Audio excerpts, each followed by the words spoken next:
안녕하세요, 보상멘토입니다. 오늘 영상에서는요, 후유장애가 꼭 수술해야만 인정되는 것인지에 대해서 말씀드릴까 합니다.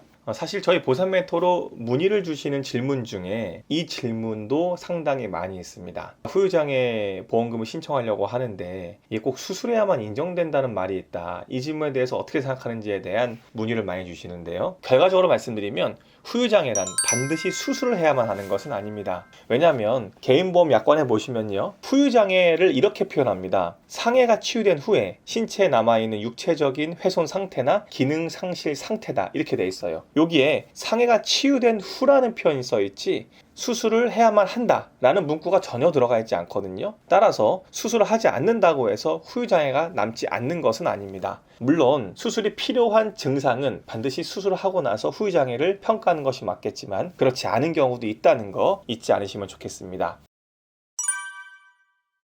그럼 수술을 하지 않아도 인정될 수 있는 후유장애 각 항목에 대해서 말씀드릴까 합니다. 우선 보는 시각, 또 듣는 청각, 냄새를 맡는 후각장애가 있습니다. 이 시각과 청각, 후각은 모두 수술을 하지 않는 경우가 굉장히 많이 있습니다. 그래서 어느 정도의 증상이 고정됐다라고 객관적 검사를 통해서 판단이 되면 그 시점에서 후유장애를 평가할 수 있고 당연히 인정받을 수 있습니다.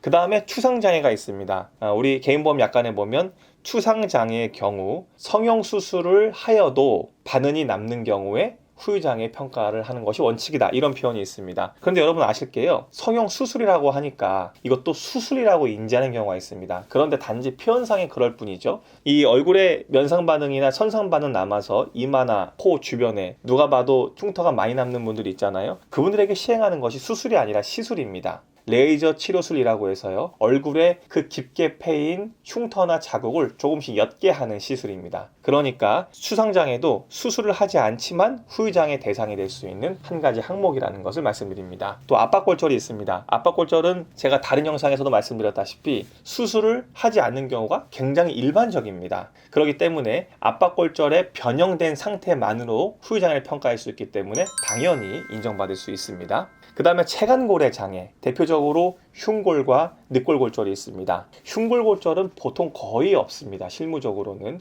많이 골절되는 것이 이 흉골에 붙어있는 12개 총 24개의 늑골골절입니다. 늑골은 교통사고에서 제일 많이 부러지고요. 그런데 늑골골절 됐다고 해서 수술을 아예 하지 않는 경우는 아니고 어떤 경우에는 흉곽 성형술이라는 것을 합니다.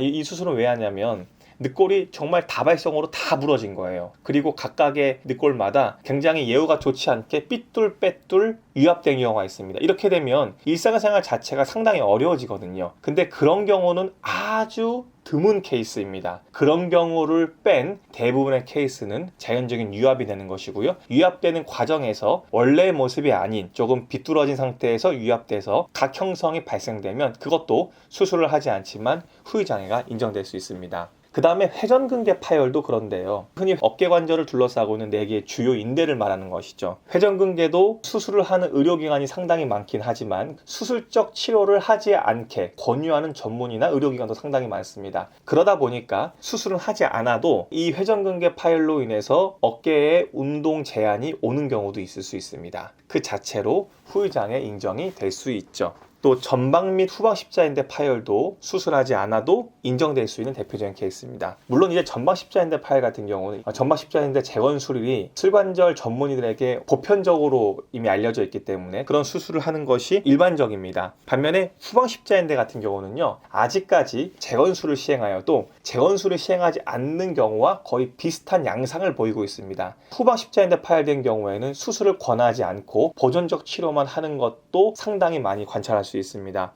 그러면 보존적 치료를 했음에도 불구하고 일정 기간이 경과해서 후방동호가 남는다면 그것도 역시 후유장애가 인정될 수 있겠죠. 그 다음에 추간판 탈출증이 있습니다. 추간판 탈출증은 저희 영상 중에요, 교통사고 합의금 추간판 탈출증이란 영상을 보시면 추간판 탈출증에 대해서 심화하여 알려드리는 내용이 있습니다. 그 영상을 우선 참고하시면 좋겠고요. 이 추간판 탈출증은 반드시 수술을 해야만 하는 것은 아닙니다. 수술을 해야 하는 경우는요, 보편적으로 추간판이 급성으로 터져가지고 수액이 엄청나게 흘러나와서 신경근을 자극하고 대소변의 장애가 진행되는 경우가 있습니다. 이런 경우에는 당연히 수술을 시행해야 되겠지만요. 그렇지 않고 그냥 어느 정도 추간판이 외력에 의해서 후방으로 탈출돼서 신경근을 누르고 있거나 또는 추간판을 감싸고 있는 섬유륜이 찢어져서 약간의 추간판이 부풀어 올라서 신경을 누르거나 또는 소량의 수액이 흘러나오는 것 정도는 수술을 권유하지 않는 경우가 더 일반적입니다. 따라서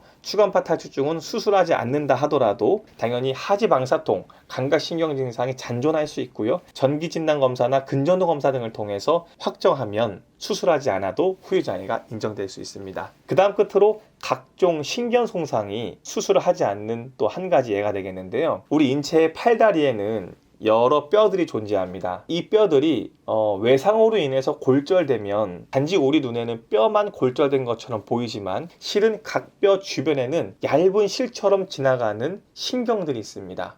요골신경, 척골신경, 비골신경 이런 말들 좀 들어보셨을 텐데요. 이런 신경들이 뼈 주변을 지나가고 있기 때문에 뼈가 골절되면 그 주변에 있는 신경들도 손상을 받고 망가지게 됩니다. 흔히 신경 손상이 되면 대표적으로 해당 관절을 움직이기가 상당히 어려울 수 있고요. 또는 그 관절을 떠나서 손가락이나 발가락을 움켜쥐거나 피는 동작이 어렵게 될 수 있습니다. 또 계속해서 통증이 간헐적으로 발생할 수 있고요. 피부를 손톱으로 긁었을 때 느껴지는 그 감각신경에 문제가 될 수 있습니다. 이런 경우가 돼서 후유장애가 발생할 수 있죠. 하지만 이 신경 손상을 회복하기 위해서 수술적인 치료 방법은 거의 사용되지 않고 있습니다. 그래서 수술하지 않아도 신경 손상 등으로 관절의 움직임이나 또는 발가락과 손가락의 움직임 등에 대한 후유장애가 인정될 수 있다는 거 알아두시면 좋겠습니다. 네, 저희가 이번 영상에서는 후유장애 꼭 수술해야 인정되는지에 대해서 말씀드렸습니다. 이 영상을 보시고 혹시 본인에게 후유장애가 잔존한 것 같지만 수술하지 않아서 후유장애가 발급되지 않아서 보험금을 청구하지 못하는 일이